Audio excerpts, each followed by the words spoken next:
안녕하세요. 중국어로 가는 한문의 저자 김동렬입니다. 이번 강의는 270강이고요. 269강에 이어서 남다, 주다, 여의 기본을 두고 파생된 글자와 신규로 배우는 죽다, 사의 기본을 두고 파생된 글자를 배워보도록 하겠습니다.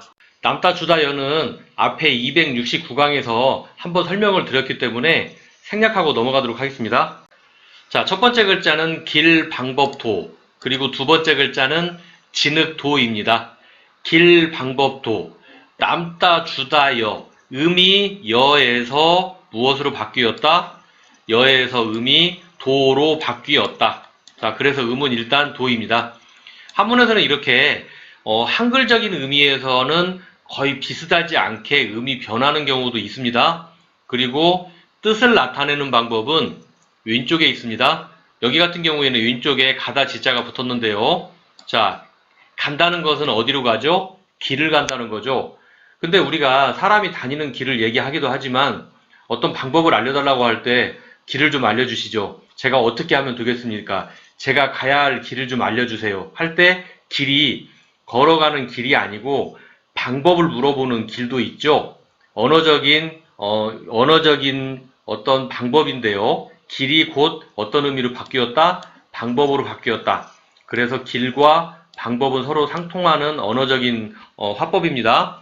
그래서 생활 속에서 우리가 볼 수 있는 단어는 용도 또는 별도로 이런 단어가 있고요. 자, 아래쪽 같은 경우에는 진흙도입니다.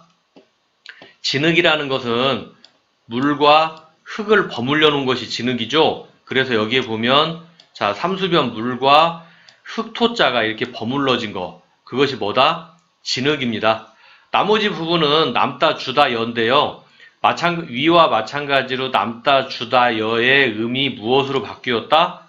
도로 바뀐 것입니다. 그래서 이 부분의 음은 뭐다? 도다. 간체가 있는데요. 간체는 아랫부분의 이 부분, 흙토자의 이 부분만 생략을 하면서 간체가 되었습니다. 생활 속에서 우리가 볼 수 있는 단어는 도배. 집에 가면 벽에다가 도배를 하죠. 그런 단어가 있겠습니다. 그래서 여기서는 길, 방법도, 진흙, 도를 배웠습니다. 자, 다음 글자는 순서, 말하다, 서. 그리고 두 번째 글자는 기울어지다, 사입니다. 순서, 말하다, 서. 자, 일단 이 글자의 어원은 집을 짓기 위해서 통나무를 들어 올린다, 그런 뜻인데요. 일단 중요하게 봐야 될 부분은 들어 올린다. 오른쪽에 보면 치다복이 들어가 있죠. 제가 13강에서 치다복을 설명드렸을 때 한 얘기가 치다복이 한문에 들어가면 무조건 주먹으로 무언가를 때린다는 게 아니고 손을 펴서, 손을 이용하거나 손을 쫙 펴서 할 수 있는 모든 것은 여기에 포함이 된다고 말씀드렸습니다. 그래서 여기서 집을 짓기 위해서 통나무를 들어 올리는 거는 손을 펴는 행위, 자, 나무를 순서대로 놓는 행위, 그런 의미에서 순서라는 의미가 왔고요.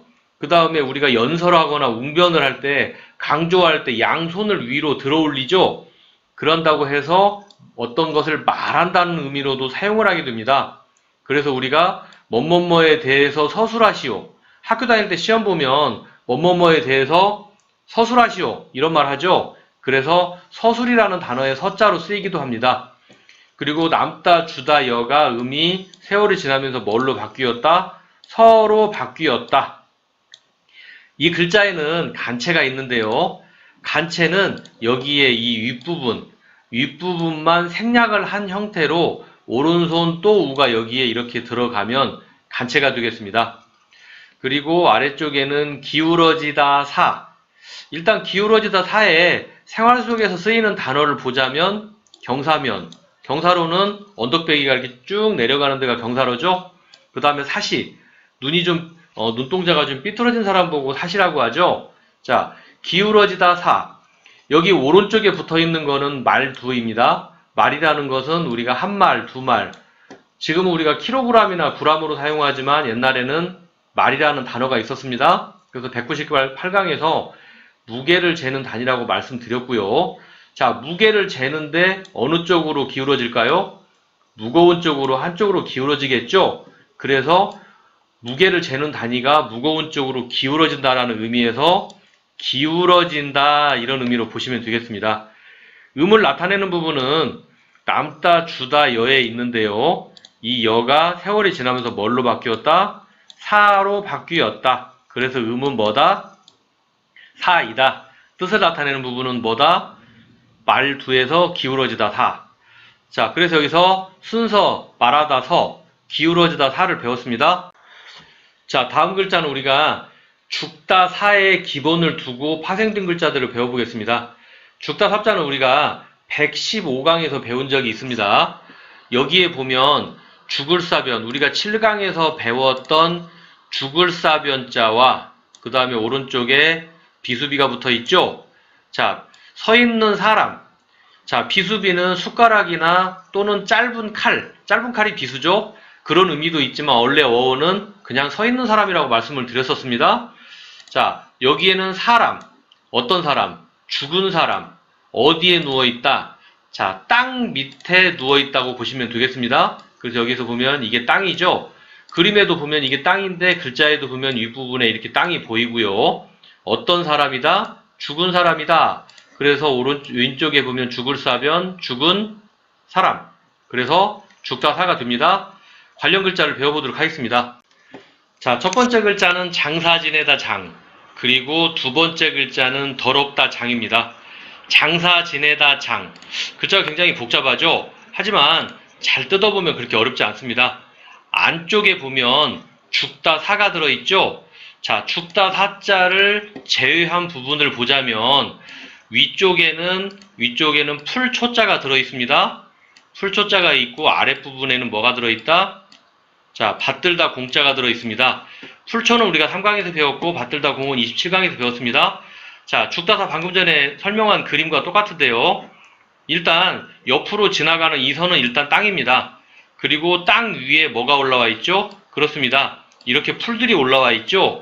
그리고 여기에 돌아가신 분은 높으신 분이죠. 우리의 조상님일 수도 있고요.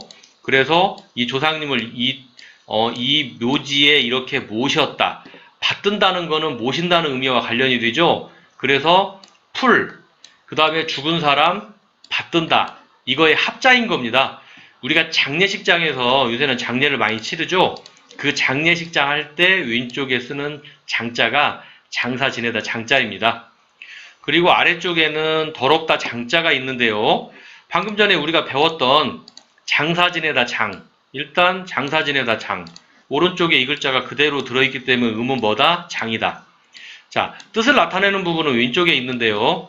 왼쪽에 보면 뼈 골자가 보이죠? 77강에서 우리가 뼈 골자 배운 적이 있습니다. 77강에서 이렇게 우리가 뼈 골자 설명을 드렸었고요. 다시 앞쪽으로 와서 뜻을 나타내는 부분은 뼈.